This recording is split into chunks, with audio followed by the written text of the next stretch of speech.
Exam 21 के platform पर आपका वेलकम है। इस भाग में हम लोग मॉडर्न इंडिया यानी आधुनिक भारत के इम्पॉर्टेंट क्वेश्चंस को देखेंगे और यह प्रश्न एग्जाम के दृष्टिकोण से बहुत ही इम्पॉर्टेंट है। तो आइए इन प्रश्नों को हम लोग प्रारंभ करते हैं और आप लोग एग्जाम 21 चैनल को सब्सक्राइब अवश्य कर लीजिएगा। और यह questions Indira G S institute के प्लेटफॉर्म पर भी अवेलेबल है, वहाँ भी आप लोग इन प्रश्नों को देख सकते हैं। तो आइए इस सेशन के प्रश्न को हम लोग प्रारंभ करते हैं। इस सेशन का फर्स्ट क्वेश्चन है,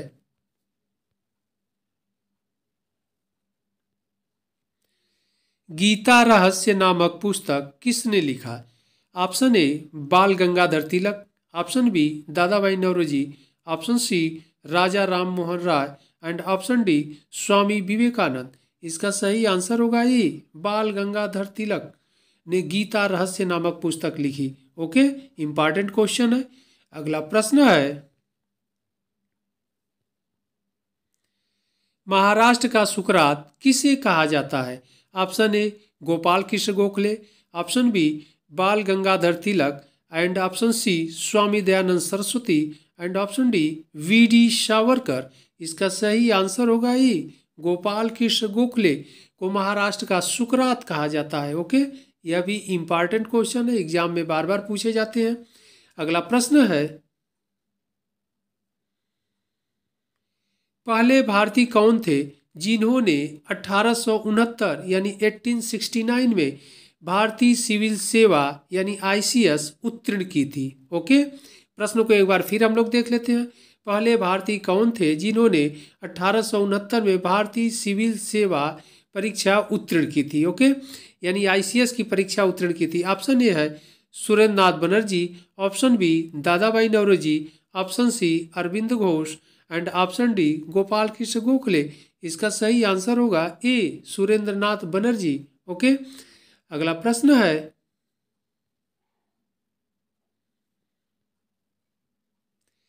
अठारह ईस्वी में बम्बई एसोसिएशन की स्थापना किसने की? ऑप्शन ए दादा भाई Naoroji, option B Bal Gangadhar Tilak, option C Gopal Krishna Gokhale and option D Dayanand Swami Dayanand Saraswati. इसका सही आंसर होगा ए दादा भाई नौरोजी। ओके, अगला प्रश्न है, बाल गंगाधर तिलक ने 1881 में साप्ताहिक पत्र निकाला था। ओके, यानी बाल गंगाधर तिलक ने 1881 में साप्ताहिक पत्र निकाला। Option A the Maratha, option B new India, option C Maratha gazette and option D Som Prakash. इसका सही आंसर होगा ए द मराठा नामक समाचार पत्र उन्होंने साप्ताहिक पत्र निकाला था। ओके, अगला प्रश्न है,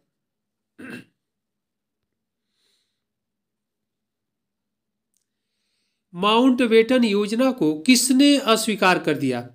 option A Maulana Azad, option B Gandhi ji, option C Pandit Jawaharlal Nehru and option D J P. Kripalani. यहाँ जे.वी. कृपलानी रहेगा, मिसप्रिंट हो गया है, ये पी हो गया है। आप लोग इसे जे.वी. कृपलानी पढ़िएगा। ओके, तो एक बार ऑप्शन फिर हम लोग देख लेते हैं। Maulana Azad, option B Gandhi ji, option C Pandit Jawaharlal Nehru and option D J V. Kripalani. Okay, इसका सही आंसर होगा ए मौलाना आजाद। ओके, मौलाना आजाद ने माउंटबेटन योजना को अस्वीकार कर दिया। एग्जाम में कई बार ये क्वेश्चंस पूछा भी गया है, ध्यान रखिएगा आप लोग। अगला प्रश्न है,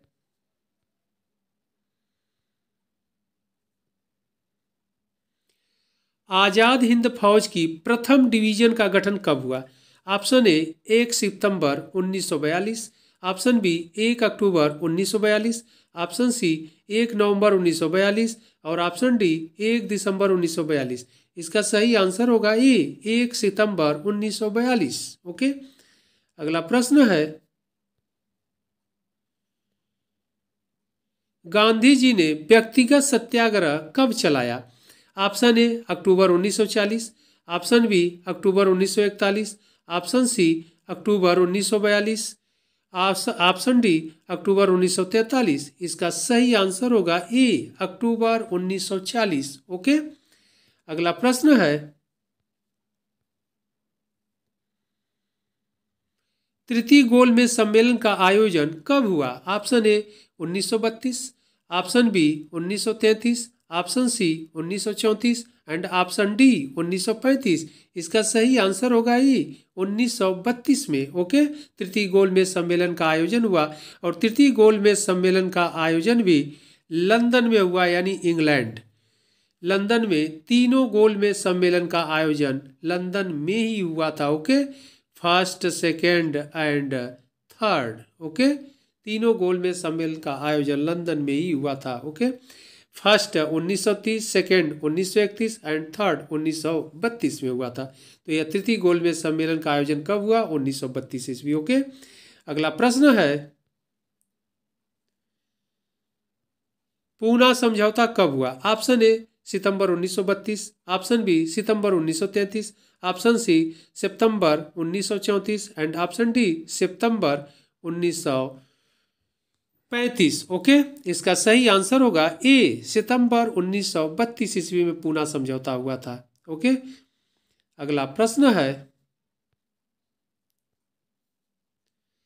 गांधी जी द्वारा दांडी यात्रा कब प्रारंभ किया गया?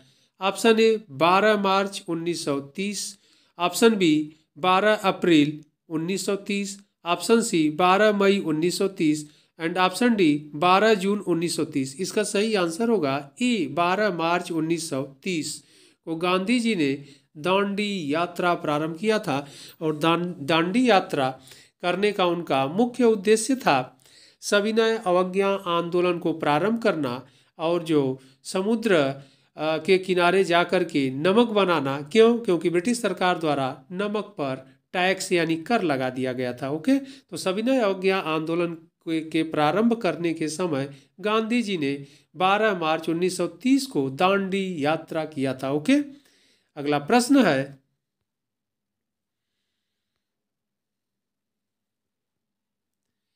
हंटर आयोग संबंधित था? ऑप्शन ए प्राथमिक शिक्षा से, ऑप्शन बी उच्च शिक्षा से, ऑप्शन सी अकाल से एंड ऑप्शन डी सैन्य सुधार से। इसका सही आंसर होगा ए प्राथमिक शिक्षा से। कई बार एग्जाम में पूछा गया है, ध्यान रखिएगा आप लोग कि हंटर आयोग किससे संबंधित है? तो प्राथमिक शिक्षा से यानी प्राइमरी एजुकेशन से। ओके, अगला प्रश्न है,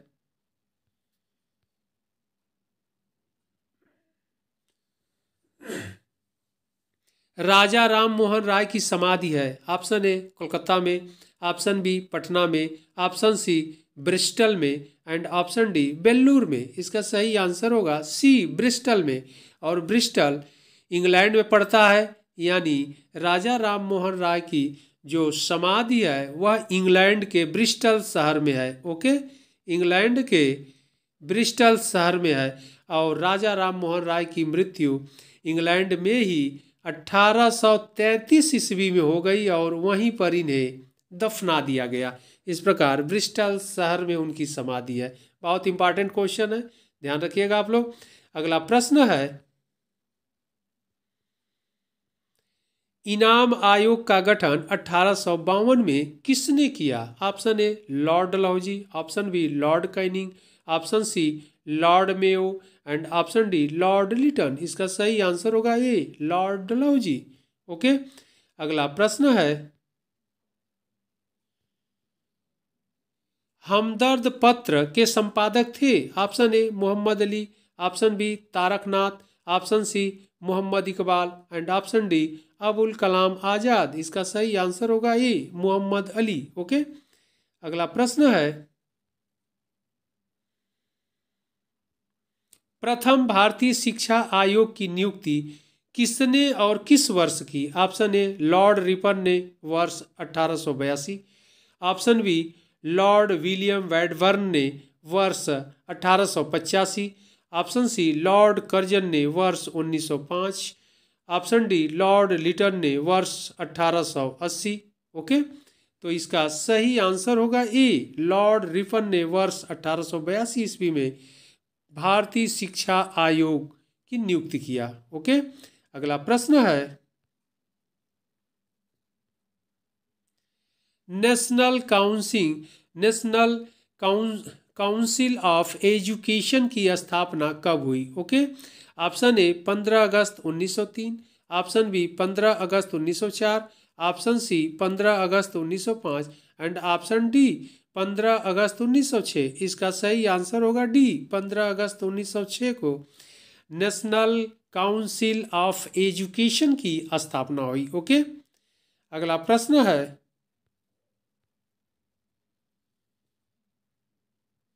भारत की शैक्षणिक नीति में फिल्ट्रेशन थ्योरी के प्रतिपादक थे। Option A Charles Wood, option B Macaulay, option C J.S. Mill and option D Cornwallis. इसका सही आंसर होगा बी, मैकाले। ओके, मैकाले ने फिल्ट्रेशन थ्योरी दिया था या प्रतिपादित किया था। अगला प्रश्न है,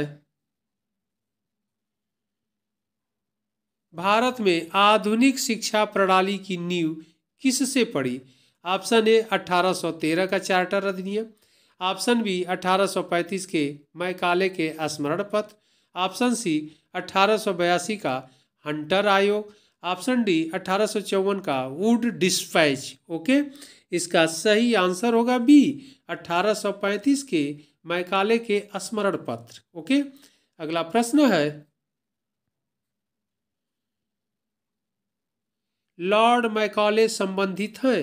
ऑप्शन ए सेना के सुधार से, ऑप्शन ए सेना के सुधार से, ऑप्शन बी सती प्रथा की समाप्ति से, ऑप्शन सी अंग्रेजी शिक्षा से एंड ऑप्शन डी अस्थाई बंदोबस्त से। इसका सही आंसर होगा सी, अंग्रेजी शिक्षा से। बहुत इंपॉर्टेंट क्वेश्चन है, कई बार एग्जाम में पूछा भी गया है। तो यह इस भाग के इंपॉर्टेंट क्वेश्चंस थे। इन प्रश्नों को आप लोग अच्छे से देखिएगा, फिर हम लोग इंपॉर्टेंट प्रश्नों के साथ मिलते हैं अगले भाग में। तब तक के लिए धन्यवाद।